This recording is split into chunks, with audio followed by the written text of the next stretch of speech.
con 35 vamos a ir hablando más sobre el tema del coronavirus, pero cómo se va a reactivar o continuar reactivando la economía, cómo ingresamos a la fase 4. El doctor Alejandro Indacochea está con nosotros para hablar sobre el tema. Doctor Indacochea, muy buenos días, bienvenido a Nacional. Buenos días, gracias por la invitación a Nacional. Bueno, la próxima semana se va a evaluar las condiciones para la fase 4 de la reactivación económica. Este tramo, de acuerdo a la Comisión de Alto Nivel que apoya al gobierno, comprende vuelos internacionales, la posible apertura de gimnasios, centros de esparcimiento.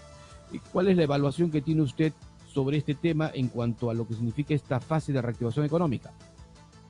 Mire, concretamente yo creo que tenemos que ser muy cautos, muy prudentes. Esta pandemia tiene tres características. Primero, fue muy rápido, esto llegó en semanas, en días. Segundo, afecta a todos, países desarrollados, países en desarrollo. Y la tercera es que hay una gran incertidumbre, no sabemos hasta cuánto va a durar, cuánto va a ser el tiempo que vamos a tener esta pandemia. Entonces yo creo que con esta fase 4 tenemos que ser muy prudentes, muy cautos. Doctor Indacochea, si ponemos en una balanza la salud económica y la salud de las personas, es urgente en estos momentos, tal como está el panorama, que vuelvan a abrir sus puertas los gimnasios, los centros de esparcimientos y los vuelos internacionales. Yo creo que tenemos que ir con mucha cautela, con mucha prudencia, porque no puede haber economía si no hay salud. La vida es lo prioritario, ¿no? O sea, no podemos hacer una exclusión uno de otro, ¿no? Ahora, evidentemente acá tenemos que andar con cautela, porque tenemos la tasa de letalidad más alta a nivel mundial, esa es la realidad, con las cifras del día de ayer. Ante ello, tenemos que priorizar los recursos primero en lo que es salud, la emergencia nacional, la vacuna para todos, hacerla extensiva, que recién estamos hablando del próximo año. Segundo, ayuda a los más necesitados. Y tercero, ir impulsando aquellas actividades que generen empleo e ingresos, ¿no? Sobre este último tema, generación de empleo e ingresos, ¿cómo lograr este objetivo, doctor Indacochea? El teletrabajo ha sido una importante alternativa, pero ¿qué condiciones o qué características deben darse para que justamente se pueda aplicar una mayor generación de puestos de empleo? Bueno, ahí tenemos que ser también actuar con un criterio estratégico, porque muchas actividades post pandemia ya no van a ser necesarias. Sí me gustaría conversar con ustedes la buena decisión del Tribunal Constitucional. Esto es una buena señal por dos motivos. La primera, que es una señal a la economía, ¿no? Y a los inversionistas, de que somos un país que a pesar de tener problemas, tenemos instituciones, y las cosas se rigen institucionalmente en el país. ¿Ya? Y el segundo aporte que ha dado el dictamen del Tribunal Constitucional es que evidentemente el Congreso no puede tomar decisiones de gasto. ¿Por qué? Porque ese es un incumplimiento de la Constitución. Y vale la pena comentar que quien viola la Constitución está inhabilitado hasta un periodo de 10 años para ejercer cargos públicos. Entonces yo creo que este es un buen precedente para poder racionalizar, usar los recursos y poder enfrentar esta pandemia con una gran incertidumbre por medio. Doctor Indacochea, sobre el tema de la devolución de los aportes de la ONP, para no generar un forado al presupuesto público, ¿cómo se puede ayudar a miles de peruanos que aportaron y que hoy muchos de ellos no tienen ni siquiera para alimentarse? ¿Qué salida se puede encontrar a este tema? Mira, mi solidaridad y apoyo a los pensionistas de la ONP. Este es un problema que ni los gobiernos anteriores ni los congresos anteriores le dieron una solución. No es justo que aquel que tenga 19 años, 11 meses, no reciba nada. Ahora bien, lo que se trata es de ver prudentemente, con los recursos que tenemos como país, cómo podemos hacer el apoyo técnicamente y más efectivo. Lo que ha hecho el Congreso, evidentemente, para tener una idea, implica 2% del PBI, más o menos 15.000 a 18.000 millones de dólares, 6.000 millones de dólares. Esto equivale, para que ustedes tengan una idea, a construir una carretera panamericana de Tumbes a Tacna, a construir más de 200 hospitales. Entonces, esto no es una solución. No han entendido cómo funciona el sistema de la ONP. además, al permitir que haya un número importante de aportantes que tomen su dinero antes de los 20 años y se vayan, prácticamente están derruyendo el sistema. Entonces, la solución más prudente hubiera sido un bono teniendo la antigüedad y el monto. Pero acá no ha habido ningún análisis técnico de por medio, no ha habido ninguna evaluación. Doctor, Yo acá hago una invocación a que tenemos que tener prudencia, responsabilidad con el país. Los recursos no son infinitos, los recursos se agotan, esto es una guerra.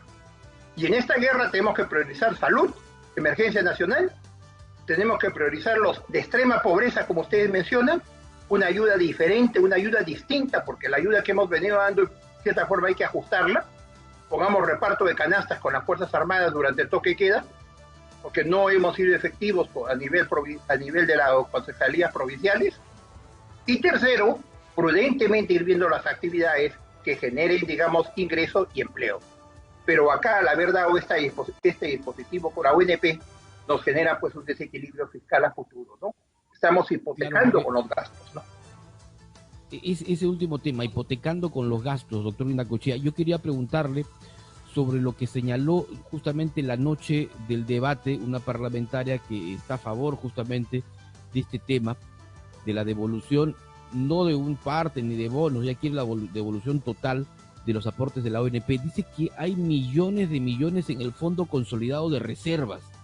¿Tiene sustento económico esta afirmación hecha por una parlamentaria? Mire, esto se llama directamente populismo. Lo sorprendente es lo siguiente, que son 6 asesores por cada congresista y no ha habido ningún análisis técnico económico. El populismo se caracteriza por lo siguiente, que lo escuchen los oyentes.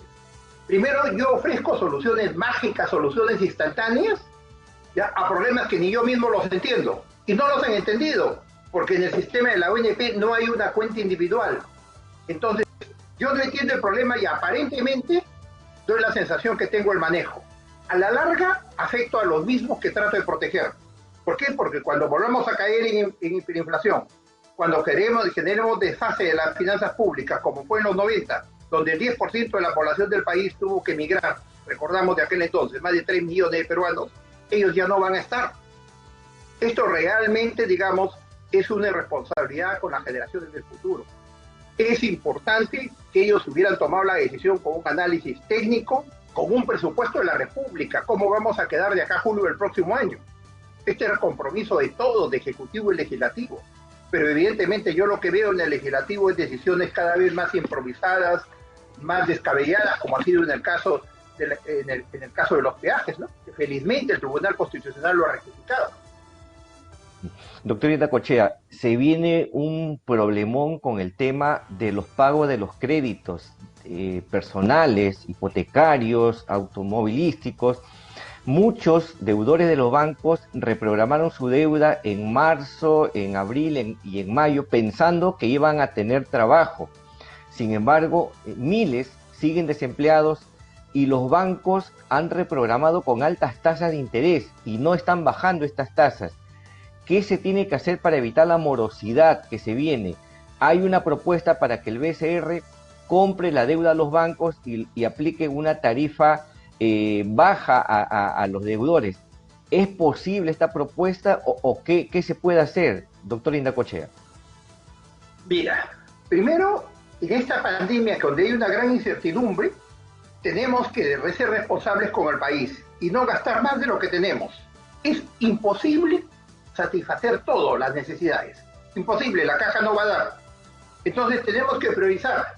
En el caso de los bancos, tenemos que concertar con ellos, con el sistema financiero, la superintendencia y el Banco Central, para poder reprogramar bajo condiciones flexibles. Pero lo que no podemos seguir es sacar un decreto legislativo y plantear, digamos, una intervención o un reajuste con la tasa de interés.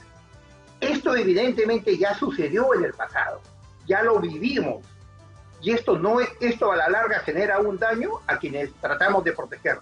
Entonces lo que yo quiero decir es que evitemos el populismo, evitemos las medidas precipitadas. Mire, el Congreso está en un proceso de generar proyectos cada cual, yo diría, más descabellados, ¿no? La ley de acaparamiento y especulación. lo que va a generar, yo veo buena intención, pero va a generar desabastecimiento. El infierno está lleno de gente de buena intención. Una comisión para volver a contar los muertos, si ya se sabe que se está reajustando esa parte del Ejecutivo. Incluso organiza un evento para medicina alternativa, para el tratamiento del dióxido de cloro el fin de semana, para competir con la medicina. Entonces, yo creo que ese no es el rol del Congreso. Este Congreso tiene que replantear sus actividades. Eso es populismo, ¿no?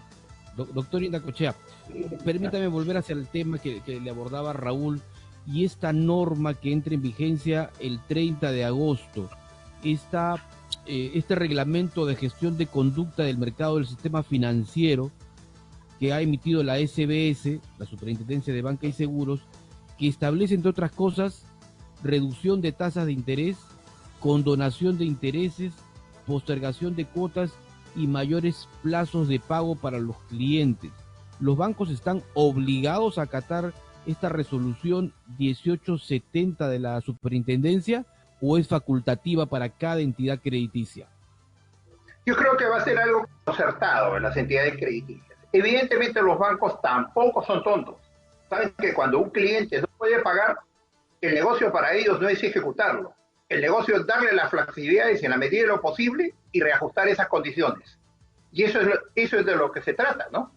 Ahora, tenemos que entender como país que estamos en una emergencia, que esta es una incertidumbre que puede durar mucho más tiempo. Lo peor que nos podría suceder es que sigamos respondiendo a demandas populistas y nos encontremos de acá a un año con pandemia y sin recursos, sin dinero. ¿Ahí qué haríamos? Entonces, cada decisión que tome el Ejecutivo y el Legislativo tiene que ser muy bien evaluada y racionalizando el uso de estos recursos. Por ejemplo, la ayuda social para mí tiene que ser replanteada.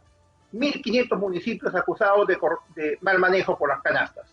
Deberíamos hacerlo con las Fuerzas Armadas durante el toque de queda, con una bandera blanca que se identifique y la repartimos por intermedio de las comandancias del Ejército, del toque de queda. Es que eso sería más efectivo, hay una organización de por medio. Las iglesias también tenemos que hacerlas participar. Las iglesias están al margen. No somos llaneros solitarios. Esta es una crisis que exige solidaridad, trabajo de conjunto.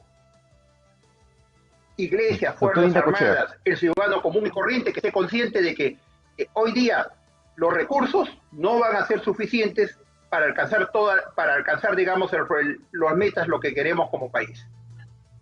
Si los recursos son escasos, como usted señala, doctor Indacochea, se debería evaluar el gasto público. ¿Cuál es la importancia energética para el sector energético que tiene la empresa Petroperú, por ejemplo? Mire, tenemos que replantear.